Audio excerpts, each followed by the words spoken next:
తెలంగాణ గురించి 3 సంవత్సరాలు అంటే రాఘవరెడ్డి గారు అంటే రాజకీయ భవిష్యత్తు చూసుకోకూడదా? రాజకీయ భవిష్యత్తు కోసం తనకు ఎక్కడ కావాలంటే అక్కడికి వెళ్ళకూడదా? ఒకటి రజనీ గారు, పార్టీలు పెట్టడం లోపల నేను అభ్యంతరం తెలపట్లేదు. ఒక పార్టీలో ఒకరుండి ఒక పార్టీలో ఒకరు ఉండడం నేను అభ్యంతరం తెలపట్లేదు. చాలా పార్టీలు ఉన్నాయి. ఇప్పుడు అదేంటి, మనం చంద్రబాబు నాయుడు ఒక పార్టీలో ఉంటే అలా పెద్ద పెద్ద పెద్ద అమ్మాయి ఒక పార్టీలో ఉన్నది. నేను అడ్డుకంటలేను. ఇది ఒక ఆదర్శ కుటుంబం. ఈ కుటుంబాన్ని రెచ్చగొట్టడానికి ఇవి ఇప్పుడు తెలంగాణ పార్టీ పెట్టినావు. అప్పుడే చాలా మంది అన్నారు, సజ్జల రామకృష్ణారెడ్డి గారు అసలు కూడా, వద్దమ్మా మనకు వద్దు, పార్టీ వద్దు, ఉట్టిగారు పరేషాన్ అవుతామని చెప్తే వస్తీవి, ఏకవచనంతో అందరినీ ఏకి పాడేస్తీవి. మొదటి సంతకం అంటివి, రెండో సంతకం అంటివి, 5వ సంతకం అంటివి, 3200 కిలోమీటర్ 800 కిలోమీటర్లు నడిస్తేవి. ఇన్ని చేసి మళ్ళీ అలా మన కుటుంబాన్ని బజార్కి ఇచ్చిన పార్టీలో పోయి జై బాలాన్ని ఎట్లా అంటే చెప్పండి. ఒక నిమిషం, కుటుంబాన్ని బజార్కి ఇచ్చిన పార్టీ దగ్గరికి ఎట్లా వెళ్తారు, ఎట్లా విలీనం అవుతారు అని? కుటుంబాన్ని కాంగ్రెస్ పార్టీ కదా బజార్కి ఇచ్చింది అని జైల్లో పెట్టి రాఘవరెడ్డి గారు ఇప్పుడు ఇవన్నీ అవగాహన జరిగి ఇవన్నీ వారికి అర్థమైనాకనే ఈ నిర్ణయం తీసుకున్నారు కదా. అంటే మీకు అర్థమైన విషయాలన్నీ ఒక కుటుంబ సభ్యురాలుగా ఆమెకు అర్థం కాలేదా? అన్యాయం చేసిన పార్టీ మీద ఏంటి ఇంత ప్రేమ? రజనీకాంత్ రాజకీయ భవిష్యత్తు కోసం కూడా బయట ఉన్న వాళ్ళము ఇన్ని రకాలుగా ఆలోచిస్తే నిర్ణయం తీసుకునే కుటుంబ సభ్యులు ఇవన్నీ ఎందుకు ఆలోచించారు అంటే అంతకుముందు చేసిన ఆరోపణలో నిజం లేదు కాబట్టి రాజశేఖర రెడ్డి కుటుంబాన్ని బజార్కి ఇచ్చలేదు. ఏమిచ్చారండి? అట్లా కాదు. మీరు పార్టీని వీడి వెళ్ళిపోయాక మీరు ఇంకా కుటుంబం ఎట్లా అవుతుంది? మీరు మా కాంగ్రెస్ పార్టీ కుటుంబం విడిచి వెళ్ళిపోయారు కదా.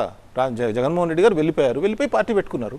పార్టీ పెట్టుకున్నాక మళ్ళీ మీరు పార్టీ పెట్టుకొని మీరు మా మీద పోటీ చేసి ఇప్పుడు కాంగ్రెస్ పార్టీ పోయిందని రాఘవరెడ్డి గారు అంటున్నారు. తెలంగాణ బిడ్డగా ఆయన అర్థం చేసుకోవాలి. తెలంగాణ ప్రజాస్వామిక కోరికను నెరవేర్చడంలో కాంగ్రెస్ పార్టీ బలి అయిపోయింది అక్కడ. అంతేనా? ఇంకేమైనా వేరే కారణంతో బలైంది అక్కడ ఏం కారణంతో బలైంది? షర్మిల గారితో బలైందా? జగన్ వల్ల బలైందా? అక్కడ బలైంది ఏమిటికి? తెలంగాణ పిల్లలు బిడ్డలు ఆత్మహత్యలు చేసుకుంటుంటే ఆ ఆత్మహత్యలు చూడలేక కాంగ్రెస్ పార్టీ ఒక చేసిన వాగ్దానాన్ని నిలబెట్టుకునే క్రమంలో అక్కడ రాజకీయంగా అంత మూల్యం చెల్లించుకుంది. మీరు దాన్ని ఏదో కాంగ్రెస్ పార్టీకి జవసత్వాలు లేపుతాం, కాంగ్రెస్ పార్టీ అసలు లేదు. కాంగ్రెస్ పార్టీ గతంలో ఎప్పుడు తెలంగాణలో మెజార్టీ సాధించలే. అక్కడ ఎప్పుడు మెజార్టీనే. అంత మెజారిటీ ఉన్న స్థానంలో అత్యధిక స్థానాలు ఉన్న స్థానాన్ని వదులుకొని తక్కువ స్థానాలు ఉన్న రాష్ట్రాన్ని ఏర్పాటు చేయడంలో ఒక ప్రజాస్వామ్య పార్టీ అది. ప్రజాస్వామ్య పార్టీలో ప్రజాస్వామికంగా ప్రజలు ఏం కోరుకుంటున్నారో చేశారు. సో నెరవేర్చే క్రమంలో రాజకీయ మూల్యం చెల్లించుకున్నారు. ఈ రోజున వైభవం రావాలంటే ఆ కుటుంబాన్ని చీల్చడం వల్ల వైభవం పోయిందా? రాష్ట్రాన్ని చీల్చడం వల్ల పోయింది. రాష్ట్రాన్ని చీల్చారు. రాష్ట్రాన్ని చీల్స్తే దాన్ని ఎట్లా నెట్టారు కాంగ్రెస్ పార్టీ మీదకి? మనల్ని చీల్చిన రాష్ట్రం వాడికి పార్టీకి ఇస్తామన్నారు. వీళ్ళిద్దరు బాగానే అధికారంలోకి వచ్చారు. చంద్రబాబు నాయుడు గారు వచ్చారు. కానీ ఇప్పుడు ఏం చేశారు? ఎంతసేపటికి కాంగ్రెస్ పార్టీని ఇంకా ఇక్కడ వీళ్ళనే ఇక్కడేంది మీరు ఆంధ్ర నుంచి తెచ్చి పెత్తనం చేపిస్తారని ఇక్కడ వీళ్ళని అక్కడికి వెళ్ళే వరకేమో మీరు చీల్చిన పార్టీకి వేస్తారా? అసలు పునర్వైభవం ఎప్పుడైనా అక్కడ వైభవమే ఉండే. వీళ్ళు కాంగ్రెస్ పార్టీ పేరు చెప్పుకొని కాంగ్రెస్ పార్టీ తోక పేరు పెట్టుకొని అక్కడ నడిపించారు కదా. అక్కడ అధికారంలోకి వచ్చారు కదా. అక్కడ ఉన్న ఒకటండి, తెలంగాణ ప్రజలు ఏం మోసం చేశారండి? తెలంగాణ ప్రజల్ని చైతన్యవంతం చేశారు. ఇచ్చిన వాగ్దానాలు రాజశేఖర రెడ్డి గారు ఇందిరమ్మ ఇళ్ళు అంటే 1 నుంచి మొదలుపెట్టి 3 సంవత్సరాల్లో ఇచ్చేశారు. అట్లాగే ఏదైనా పెన్షన్ అనుకుంటే ఇచ్చారు, ఫీజు రీయింబర్స్మెంట్ అంటే ఇచ్చారు. ఆ ప్రయత్నంలో తెలంగాణ ప్రజల్ని చైతన్యవంతం చేశాం తప్ప తెలంగాణ ప్రజల్ని ఏమైనా మోసం చేశామా? తెలంగాణ ప్రజల్ని ఏమైనా వేరే విధంగా ఏమైనా చేశామా? మీరు డివియేట్ అవుతుంది దేవేంద్ర అన్న. నేను తెలంగాణ ఇచ్చిన దాంట్లో నాకు విమర్శలు లేవు, ఆంధ్రప్రదేశ్ నష్టపోయింది అన్న దాంట్లో నాకు అభ్యంతరాలు లేవు.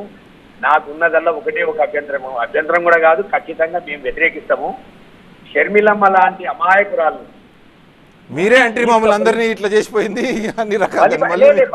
నేను చెప్పేది అన్న, షర్మిలమ్మ లాంటి అమాయకురాలను తీసుకుపోయి కాంగ్రెస్ పార్టీలో విలీనం చేసి ఆమెను బలిపశు చేస్తూ చూడు, అది మాకు బాధ అవుతుంది. నేను ఒక్క విషయంలో మీతో విభేదిస్తాను. చేస్తున్నారని ఎందుకు అనుకుంటున్నారు? బలిపశువు చేస్తున్నారు ఎందుకు అనుకుంటున్నారు? ఇదే రాజశేఖర రెడ్డి కోరిక రాహుల్ గాంధీని ప్రధానమంత్రి చేయటం ఆయన చివరి కోరిక. రాజశేఖర రెడ్డి కోరికను తీర్చడం కోసం షర్మిల వెళ్ళి కాంగ్రెస్ పార్టీ కోసం పనిచేస్తున్నారని ఎందుకు అనుకోరు? మీకు టిప్ ఇస్తున్నారు ఇన్ఫర్మేషన్. రాహుల్ నేను అప్పుడు కాంగ్రెస్ పార్టీలో చాలా యాక్టివ్ ఉన్నా. రాహుల్ గాంధీ గారిని ప్రధానమంత్రిని చేయాలనేది రాజశేఖర రెడ్డి గారి కోరిక. అది 100% నేను ఒప్పుకుంటా. షర్మిల వెళ్ళి ఆ కోరికను ఫుల్ఫిల్ చేస్తున్నారు.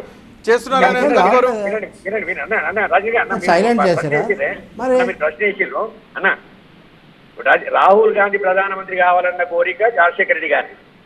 కానీ రాజశేఖర రెడ్డి గారు స్వర్గస్థులైన తర్వాత ఆయన చనిపోయిన తర్వాత చనిపోయినటువంటి కుటుంబాలను పరామర్శించొద్దనేది రాజశేఖర రెడ్డి గారి ఆత్మ చెప్పలే. రాజశేఖర రెడ్డి గారు కొడుకుని జైలు పెట్టమని ఆత్మ చెప్పలే. ఇవన్నీ రాజశేఖర రెడ్డి గారు చనిపోయిన తర్వాత సతంగమే కదండి. ఇది మరి ఎందుకు అర్థం చేసుకోరు? రాహుల్ గాంధీ ప్రధానమంత్రి చేయమని ఓకే, కానీ రాజశేఖర రెడ్డి గారు చనిపోయిన తర్వాత రాహుల్ గాంధీ ఏమనాలి? అమ్మా శబాష్, వెరీ గుడ్, మీరు వెళ్ళండి, చనిపోయిన వాళ్ళ ఇళ్లలో పోయి పరామర్శించండి, వాళ్ళకి సాయం చేయండి అని చెప్పకుండా మీరు ఒక దగ్గరికి పిలువండి, ఓ ఊరికి పిలువండి, ఒక షెడ్లకు పిలువండి, ఒక మ్యారేజ్ హాల్కి పిలువండి, ఇటువంటి మాటలు చెప్పి ఆయనను కొనకు, ఖబర్దార్ నువ్వు నన్ను వ్యతిరేకిస్తున్నావు, నీ బతుకు బజార్ పాలైందని చెప్పి బాజాబ్తా సోనియా గాంధీ, విజయమ్మ గారికి, జగన్ గారికి, షర్మిలమ్మ ముంగట చెప్పినా ఓకే. ఇదే షర్మిలమ్మ మొట్టమొదటి లేచి బయటకు వచ్చినాక ఇవాళ మళ్ళీ ఆడపోయి పని చేస్తా అంటే రైట్, ఇది చాలా విచిత్రంగా ఉంది రజనీ గారు.